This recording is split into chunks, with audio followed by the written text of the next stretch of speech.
Sir ನಿಮ್ಮ love story ಬಗ್ಗೆ ನನಗೆ ಗೊತ್ತಾಗಬೇಕಾಗಿತ್ತು.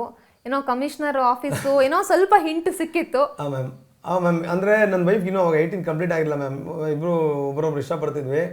ಅದೇನೋ ಮನೆಗಳಲ್ಲಿ ಪ್ರಾಬ್ಲಮ್ ಆಗುತ್ತೆ ಮನೆಗೆಲ್ಲ ಗೊತ್ತಾಗಿ ಆಗ ಅದೇ ಒಂಚೂರು ಕಾಲೇಜೆಲ್ಲ ಬಿಡಿಸಿ ಅವ್ರನ್ನ ಬೇರೆ ಕಡೆ ಮದುವೆ ಮಾಡ್ಕೊಡೋ ಥರದ್ದೆಲ್ಲ ಮಾತಾಡ್ಬಿಡುತ್ತೆ. ಸೊ ಇನ್ನು ಟೈಮ್ ಇರಲಿಲ್ಲ ನನಗೆ. ಇನ್ನು ಬಿಟ್ಟರೆ ಲೈಫಲ್ಲಿ ಮಿಸ್ ಆಗ್ಬಿಡ್ತಾರೆ. ಆಮೇಲೆ ಅವರು ನಾನು ತುಂಬ ಇಷ್ಟಪಟ್ಬಿಟ್ಟಿದ್ರು, ನಾನು ಇಷ್ಟಪಟ್ಬಿಟ್ಟಿದ್ದೆ. ಏನು ಬೇಕಾದ್ರೂ ಆಗಲಿ ಟ್ರೈಯೇ ಮಾಡದೆ ಸೋತ್ಬಿಟ್ಟೆ ಅನ್ನೋ ಥರದ್ದು ಆಗೋದು ಬೇಡ. ಅದು ಏನು ಬೇಕಾದ್ರೂ ಆಗಲಿ ಒಂದು ಸತಿ ಟ್ರೈ ಮಾಡ್ಬಿಡೋಣ ಅಂತೇಳಿ ನನಗೆ ಗೊತ್ತಿತ್ತು ಅವ್ರಿಗೆ 18 ಕಂಪ್ಲೀಟ್ ಆಗಲ್ಲ ಅನ್ನೋದು ಗೊತ್ತಿತ್ತು, ಆಗಿರಲಿಲ್ಲ ಅನ್ನೋದು. ಆದರೂ ನಾನು ಮನೆಗೆ ಹೋಗಿ ಕರ್ಕೊಂಡು ಹೋಗ್ಬಿಡ್ತೀನಿ ಮ್ಯಾಮ್ ಅವ್ರನ್ನ. ಅದು ನನ್ನ ಮೇಲೆ ಕೇಸ್ಗಳಾಗ್ಬಿಡುತ್ತೆ ಮೇಡಮ್, ಒಂದು 5-6 ಕೇಸ್ ಬಂದುಬಿಡುತ್ತೆ ಬೇರೆ ಬೇರೆ ಸೆಕ್ಷನ್ಗಳು. ಅದಾದಮೇಲೆ ಬಂದು ನಾನೇ ಸರೆಂಡರ್ ಆಗ್ಬಿಡ್ತೀನಿ ಮ್ಯಾಮ್. ಅದು ತುಂಬ ಸಿವಿಯರಾಗಿ ಹೋಗ್ಬಿಡುತ್ತೆ, ತುಂಬ ದೊಡ್ಡ ಮಟ್ಟಕ್ಕೆ. ಇದಾದಮೇಲೆ ಬೇರೆ ನನ್ನ ಅಕ್ಕಪಕ್ಕ ಇರೋರೆಲ್ಲ ತೊಂದರೆ ಆಗುತ್ತೆ. ಫಿಲ್ಮ್ ಇಂಡಸ್ಟ್ರಿಗೆ ಬರೋಕ್ಕಿಂತ ಮುಂಚೆ ಮ್ಯಾಮ್ ತುಂಬ ಚಿಕ್ಕದಲ್ಲಿ ಮ್ಯಾಮ್. ನಾನು ಸಿನಿಮಾಗೆ ಬಂದಿದ್ದು 32 ಹತ್ತಿರ ಮ್ಯಾಮ್. ನಾನು ಆರ್ಟ್ ಡಿಪಾರ್ಟ್ಮೆಂಟ್ಗೆ ಇದೆಲ್ಲ ಒಂದು 23-24 ವಯಸ್ಸಲ್ಲಾಗಿದ್ದು.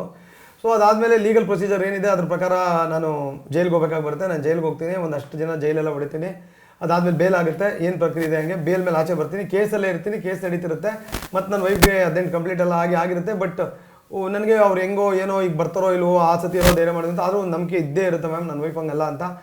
ಮತ್ತೆ 2ನೇ ಸತಿ ಅದೇ ಟ್ರೈ ಮಾಡ್ತೀನಿ, ಪ್ರಯತ್ನ ಮಾಡಿ ಮತ್ತೆ ಮನೆಗೆ ಹೋಗಿ ಅಂದರೆ ಮನೆಗೆ ನುಗ್ಗಿ ಅಂತಲೇ ಇಟ್ಕೊಂಡು ಮ್ಯಾಮ್. ಆ ಥರದ್ದೇನೋ ಆಗಿ ನನ್ನ ವೈಫ್ನ ಕರ್ಕೊಳ್ತೀನಿ. ಅಲ್ಲಿ ಹೋಗ್ದಾಗೂ ನನ್ನ ವೈಫ್ ಅದೇ ಮನಸ್ಥಿತಿಯಲ್ಲಿ ಇರ್ತಾರೆ, ನಾನು ಸುದ್ದಿ ಬಂದೇ ಬರ್ತಾನೆ ಅಂತ ಕಾಯ್ತಿರ್ತಾರೆ.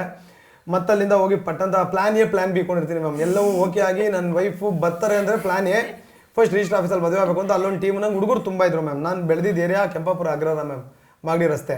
ಅದಾದಮೇಲೆ ವಿಜಯನಗರ ಮಾರೇನಹಳ್ಳಿ ಮ್ಯಾಮ್. ಇಲ್ಲೂ ಒಂದಷ್ಟು ನನಗೆ ತುಂಬ ಪ್ರೀತಿಸೋ ಹೃದಯಗಳಿದ್ರು ಹುಡುಗರು. ಮಾಗಡಿ ರೋಡಲ್ಲಿ ಜೀವ ಕೊಡೋಂಥ ಹುಡುಗರು, ಜೀವ ಬೇಕು ನಿಂದು ಅಂದರೆ ಕೊಡೋ ಅಂಥ ಹುಡುಗರು ಇದ್ರು ಮ್ಯಾಮ್ ನನಗೆ. ಯಾಕಂದ್ರೆ ನಾವು ಹುಟ್ಟು ಬೆಳೆದಿದ್ದು ಅಲ್ಲಿ.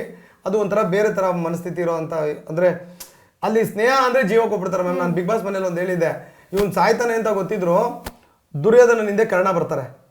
ಕೃಷ್ಣನ ಜೊತೆ ಇದ್ರೆ ಯಾರು ಬೇಕಾದ್ರೂ ಗೆಲ್ಬೋದು, ಅದೆಲ್ಲರಿಗೂ ಪ್ರಪಂಚಕ್ಕೆ ಗೊತ್ತಿರೋದು. ಆದರೆ ದುರ್ಯೋಧನ ನಿಂದರೆ ಸಾವು ಅನ್ನೋ ಥರದ್ದು ಒಂದು ಗೊತ್ತಿದ್ರು ಕರ್ಣ ಬಂದು ನಿಂತ್ಕೋತಲ್ಲ, ಆ ಥರದ್ದೊಂದು ಮನಸ್ಥಿತಿ. ಆ ಥರದ್ದು ಎಲ್ಲ ಏರಿಯಲ್ಲೂ ಇದ್ದಾರೆ, ನಾನು ಇಲ್ಲ ಅಂತ ಹೇಳಲ್ಲ. ಆ ಏರಿಯಲ್ಲಿ ನಾನು ನೋಡಿದ್ದು, ನಾನು ಹುಟ್ಟಿದ್ದು ಅದೇ ಏರಿಯಾ ಅಲ್ವಾ, ಅಲ್ಲಿ ತುಂಬ ಆ ಥರದ್ದು ಮ್ಯಾಮ್. ಸ್ನೇಹ ಅಂತ ಬಂದುಬಿಟ್ರೆ ಏನು ಬೇಕಾದರೂ ಮಾಡೋ ಅಂಥದ್ದು. ಸೊ ನನ್ನ ಪ್ಲ್ಯಾನು ಆ ಹುಡುಗರು ಹೇಳಿರ್ತಾರೆ ಏನು ಬೇಕಾದ್ರೂ ಆಗಲಿ ನಾವಿದ್ದೀವಿ ನಿನ್ನ ಜೊತೆ, ಏನು ಬೇಕಾದ್ರೂ ಆಗಲಿ ಅಂತೇಳಿ. ಸರಿ ಪ್ಲ್ಯಾನ್ ಎ, ನನ್ನ ವೈಫ್ ಓಕೆ ಈಗ ಅದೇ ಮನಸ್ಥಿತಿಯಲ್ಲಿ ಬರ್ತಾರೆ ಅಂದರೆ ಫಸ್ಟ್ ರಿಜಿಸ್ಟರ್ ಆಫೀಸಲ್ಲಿ ಮದುವೆ ಆಗೋದು, ಮೆಜೆಸ್ಟಿಕ್ ಅಣ್ಣಮ್ಮನ ದೇವಸ್ಥಾನದಲ್ಲಿ, ಅದು ರಿಜಿಸ್ಟರ್ ಆಫೀಸಲ್ಲಿ ರಿಜಿಸ್ಟರ್ ಆಗೋದು, ಅಣ್ಣಮ್ಮನ ದೇವಸ್ಥಾನದಲ್ಲಿ ಮದುವೆ ಆಗೋದು. ಅದಾಗಿದ ತಕ್ಷಣ ಯಾಕಂದ್ರೆ ನಮ್ಮ ವೈಫ್ ಮನೆ ಕಡೆ ಸ್ವಲ್ಪ ಪವರ್ಫುಲ್ ಮ್ಯಾಮ್. ಅದು ಹೌದು, ಅವ್ರ ತಪ್ಪು, ನಾನು ಹೇಳ್ತಾನೆ ಇಲ್ಲ ಅವ್ರ ತಪ್ಪು ಅಂತ.